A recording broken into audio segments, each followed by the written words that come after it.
Magandang araw po, welcome po sa aking channel, Love9 TV. Nandito po tayo ngayon sa San Juan, Batangas kung saan meron po tayong bagong video presentation, isang residential farm property. Meron na rin po itong kubo na may 2 bedrooms, 1 toilet and bath, kitchen at covered carport. Meron din pong mga fruit-bearing trees sa palibot nito at may access na rin po dito ng tubig, kuryente at internet provider. Ito po ay inner lot mula Barangay Road, meron na pong right of way. Kaya napakatahimik po ng lugar, sariwang hangin at sa klima naman po, banayad lang, hindi naman ganun kainit at hindi naman ganun kalamig. Napakalapit din po nito sa mga beach resort dito sa Laia, Batangas. Mga 2 kilometers away lang po. Ang full video po ay mapapanood nyo sa aking YouTube channel na Nov9 TV Official.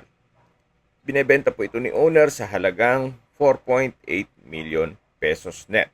Kung may mga katanungan po kayo, tawag lang po kayo sa aking numero. Maraming